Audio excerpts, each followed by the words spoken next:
আসসালামু আলাইকুম।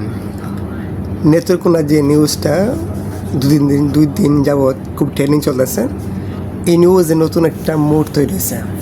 মুডটা হয়েছে এরকম যে ওই হুজুর লাইভে আসার পরে বলতেছে যে আপনারা আমার উপর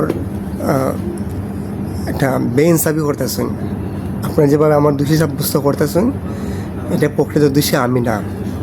এটা প্রমাণ হিসাবে আপনারা আমার ডিএনএ পরীক্ষা করেন আর ওই মেয়েটার ডিএনএ পরীক্ষা করেন। যদি প্রমাণিত হয় যে আমি দোষী, তাহলে বাংলাদেশ আইন অনুযায়ী যে শাস্তি আমার ভোগ করা উচিত বা আমার প্রাপ্য, আমি এটা গ্রহণ করতে রাজি আছি। পাশাপাশি আমি সোশ্যাল মিডিয়া আরও দেখতেছি যে ডাক্তার নিয়ে বিষয়টা সামনে আনছে, ওই ডাক্তার নিয়ে নাকি একটা ফেসবুক পেজ আছে।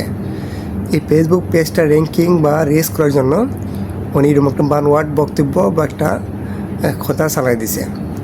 পাশাপাশি এরকম দেখতেছি যে মেয়েটা আক্রান্ত, ওই মেয়েটার বাপে ওদের কাছে 3 লাখ টাকা ছাত্র দাবি করছে। এরকম দাবি করছে যে যদি তুমি আমার 3 লাখ টাকা না দাও তাহলে তোমার নাম এরকম একটা কথা চালাই দিবি যে তুমি আমার মেয়েটারে প্রেগনেন্ট করছো বা এরকম অবস্থা করছো। পাশাপাশি একটা শব্দ শুনতেছি, মেয়েটা হুজুরের বক্তব্য আসছে এরকম যে মেয়েটা তার নানার দ্বারা আক্রান্ত।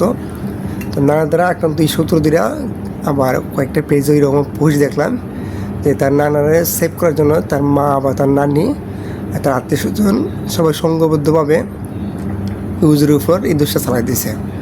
হুজুরি একসাটিয়ে না করতেছে যে হুজুরি এরকম দোষী সাব্যস্ত না বা হুজুরি কাজ করছে না, এমনকি হুজুরের ফ্যামিলি বা শুভাকাঙ্ক্ষী যারা আছে সবাই কীরকম কথা হইতেছে।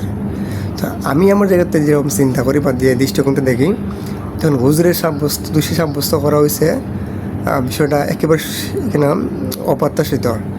বাংলাদেশে কিছু কিছু মানুষ আছে যারা ইসলামের প্রতি একটা অ্যালার্জি আছে, তারা সবসময় চায় ইসলামকে কীভাবে কলঙ্কিত করতো বা কীভাবে কলুষিত করতো।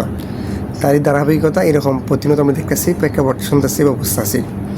তো এই মহিলা মাদ্রাসা জড়াইয়া হুজুরের সাথে যে কলঙ্কিত করা হয়েছে, সারা বাংলাদেশে একটা মেসেজ দেওয়া হয়েছে যে মহিলা মাদ্রাসা প্লাস হুজুরিরা আসলে সমাজের জন্য কল্যাণকর না, তা সমাজের জন্য বোঝা বা ভাইরাস বা এদের সাথে চলাফেরা করা বা এর সাথে মিলামেশা করা একেবারেই গ্রহণযোগ্য না। তো আমার মনে হয় যে হুজুরের যে চ্যালেঞ্জটা করছে, এই চ্যালেঞ্জটা আমি সচেতন নাগরিক হিসাবে এই চ্যালেঞ্জটা গ্রহণ করা উচিত। হুজুরের ডিএনএ টেস্ট কইরা যদি হুজুর যদি প্রকৃত দোষী হয়ে থাকে তাহলে সর্বোচ্চ শাস্তি দেওয়া উচিত, আর যদি হুজুর দোষী না হয়ে থাকে তাহলে এই সমাজের মেসেজ দেওয়া উচিত যে হুজুরের দ্বারা এইরকম সমস্যা বা এইরকম অপরাধ সংগঠিত হয়েছে না। কিছু যারা ইসলাম বিদ্বেষী মানুষ আছে তারা এই জিনিসটা সমাজে প্রতিষ্ঠা করছে।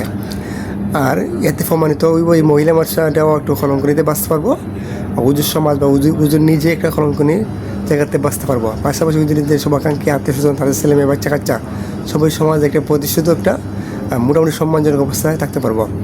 আর বাকি যে কী হয়েছে না হয়েছে, কী কথা হয়েছে না হয়েছে, এগুলো বাদ দেওয়া আমার এখন উচিত সর্বোচ্চ ফোকাস দেওয়া, হুজুরের ডিএনএ টেস্ট করা, হুজুর যে চ্যালেঞ্জটা দিছে এই চ্যালেঞ্জের বাস্তবায়ন করা। আর তার আগে আমি অবুঝ বা পাগলামি করে কোনো রকম মন্তব্য বা কোনো রকম সমালোচনা করা মোটু ওই সুস্থ মস্তিষ্কে বা কোনো সচেতন নাগরিক হিসাবে কাজ করবো বলে আমি বিশ্বাস করি না বা মনে করি না। আশা করি আমার আকাঙ্ক্ষা বা মনের ভাবটা আমি আপনার সাথে শেয়ার করতে পারছি। অবশ্যই আপনার মতামতটা শেয়ার করবেন বা কমেন্ট বক্সে জানাবেন। ধন্যবাদ।